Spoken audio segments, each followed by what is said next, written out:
नमस्कार, आपका फिर से स्वागत है जियो टीवी और हर घर पाठशाला की इस नई पहल में। और इस वीडियो में हम आज सुनीता की पहिया कुर्सी भाग 3 पढ़ेंगे, इसको देखेंगे। और पिछले भाग में मैंने पढ़ा था कि किस तरह सुनीता उठती है और उसके बाद वो बाजार जाने के लिए तैयार होती है और थोड़े तैयार होने के बाद खाना खाती है। खाना खाने के बाद जब बाजार के लिए निकलती है तो रास्ते में उसे कुछ बच्चे दिखते हैं जो एक छोटे से बच्चे को चिढ़ा रहे होते हैं। और उसके बाद हमने देखा कि उसकी मदद के लिए एक लड़का अमित आता है और अमित जो है वो उसकी मदद करता है ये सब काम करने में, उसको सीढ़ियाँ चढ़ाने में। अब हम आगे देखेंगे कि इस कहानी में या इस सुनीता की पहिया कुर्सी नामक पाठ में आगे क्या होता है। तो आइए शुरू करते हैं। हम पढ़ रहे हैं पाठ संख्या 12, सुनीता की पहिया कुर्सी, जो कि चौथी कक्षा का पाठ है, कहानी है। एक ऐसी लड़की की कहानी है जो विशेष ज़रूरतों वाली लड़की है और वो अपने घर से बाजार के लिए पहली बार जा रही है अपने जीवन में। तो आइए शुरू करते हैं इस पाठ का दर्श वाचन। तो इस पाठ का कुछ हिस्सा हमने पिछली 2 वीडियोस में पढ़ा है। अभी इस बाकी पाठ को इस वीडियो में पढ़ेंगे हम। तो आइए शुरू करते हैं। इस तरह का सवाल नहीं पूछना चाहिए फरीदा। इस तरह का सवाल नहीं पूछना चाहिए फरीदा। अच्छा नहीं लगता। तो ये जो मार्क है इसको बोलते हैं विस्मयादिबोधक, यानी कि जब आश्चर्य का भाव मन में प्रकट होता है तब ये चिन्ह है जो लगता है। माँ ने कहा, मैं दूसरे बच्चों से अलग नहीं हूँ, मैं दूसरे बच्चों से अलग नहीं हूँ। सुनीता ने दुखी होकर कहा। उसे फरीदा की माँ का व्यवहार समझ में नहीं आया। तो जैसे फरीदा की माँ ने उसके साथ व्यवहार किया वो उसे समझ में नहीं आया। अंत में सुनीता बाजार पहुंच गई। दुकान में घुसने के लिए उसे सीढ़ियों पर चढ़ना था। उसके लिए यह कर पाना बहुत मुश्किल था। आसपास के सब लोग जल्दी में थे, किसी ने उसकी तरफ ध्यान भी नहीं दिया। तो जब वो बाजार गई तो उसे बाजार में जो दुकानें थी, दुकानों में जाने के लिए उसे सीढ़ियों पर चढ़ना था। पर ये जो काम था ये बहुत मुश्किल था। बड़े सारे लोग थे लेकिन कोई भी उस पर ध्यान नहीं कह रहा था। अचानक जिस लड़के को छोटू कहकर चिढ़ाया जा रहा था वह उसके सामने आकर खड़ा हो गया। तो पिछली वीडियोज में हमने जाना कि एक लड़के को छोटू छोटू कहकर चिढ़ाया जा रहा था, वो उसके सामने आकर खड़ा हो गया। मैं अमित हूँ, उसने अपना परिचय दिया। क्या मैं तुम्हारी कुछ मदद करूं? मैं अमित हूं, उसने अपना परिचय दिया।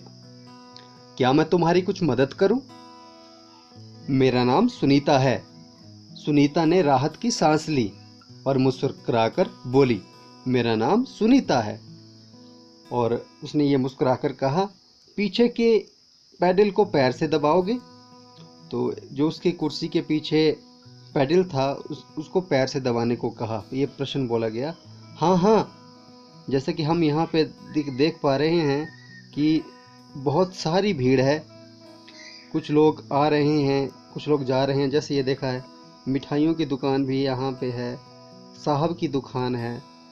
बहुत व्यस्त जिंदगी है, बहुत सारे लोग हैं यहाँ, ये आप अपने सामने देख पा रहे हैं। तो मेरा नाम सुनीता है। और उसके बाद सुनीता ने राहत की सांस ली और मुस्कुराकर बोली कि पीछे के पैडल को जरा पैर से जोर से दबाओ। तो हाँ हाँ जरूर, कहते हुए अमित ने पहिया कुर्सी को टेढ़ा करके, ये देखो यहाँ पे पहिया कुर्सी को टेढ़ा किया है। ये लड़का जो है वो अमित है। पहिया कुर्सी को टेढ़ा करके पहली सीढ़ी पर रखा। ये कुर्सी सीढ़ी के ऊपर चढ़ रही है। फिर उसने पिछली पहियों को भी चढ़ाया। तो उसके बाद जो बड़े पहिए थे वो भी चढ़ रहे हैं। अब आगे देखते हैं कि इस चैप्टर में क्या होता है, इस पाठ में क्या होने वाला है।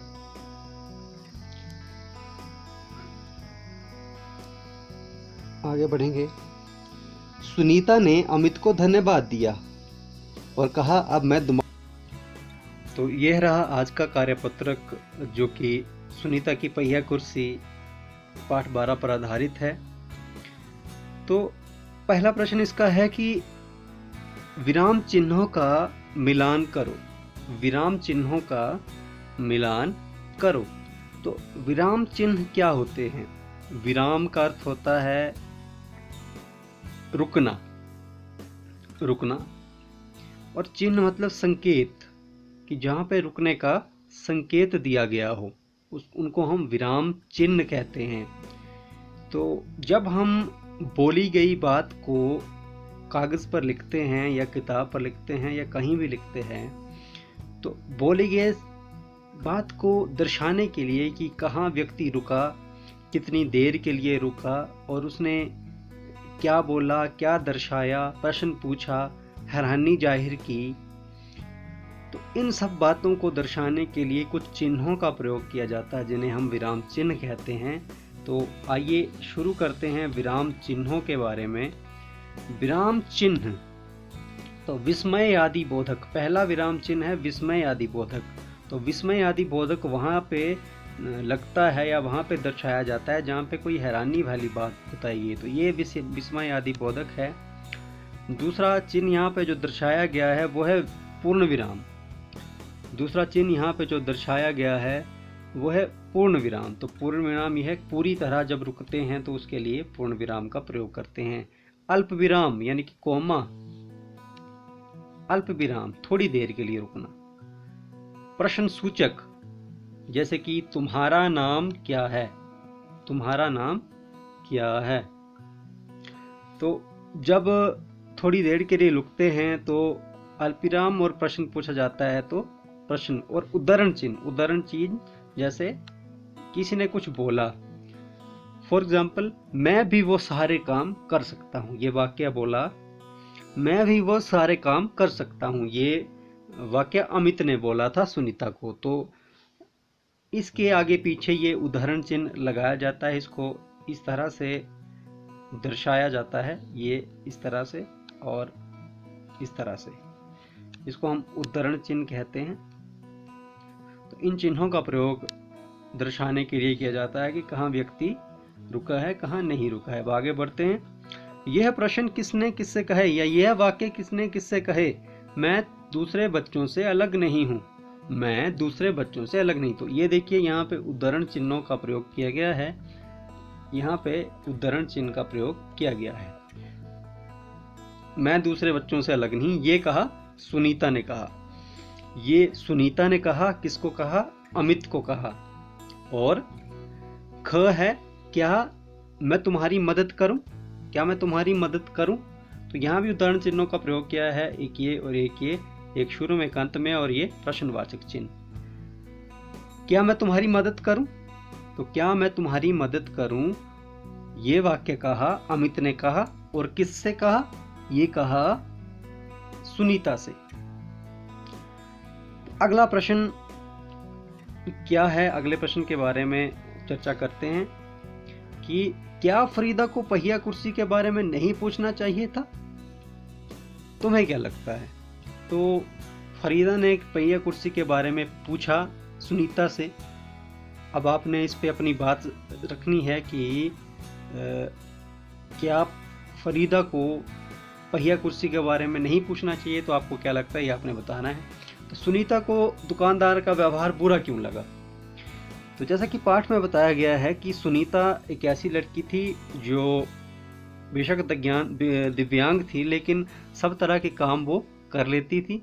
लेकिन जब दुकानदार ने चीनी को उसकी गोदी में सीधे रखा तो उसको बुरा लगा, क्योंकि वो चीनी को खुद उठाना चाहती होगी। तो ये कार्यपत्र यहीं पे समाप्त होता है और इसमें इतना ही। मिलते हैं किसी अन्य कार्यपत्र में। तो ये वीडियो यहीं पे समाप्त होती है। मिलते हैं इस वीडियो के अगली भाग में अगली बार। तब तक सुरक्षित रहिए, स्वस्थ रहिए और पढ़ते लिखते रहिए। धन्यवाद। जय हिंद, जय भारत।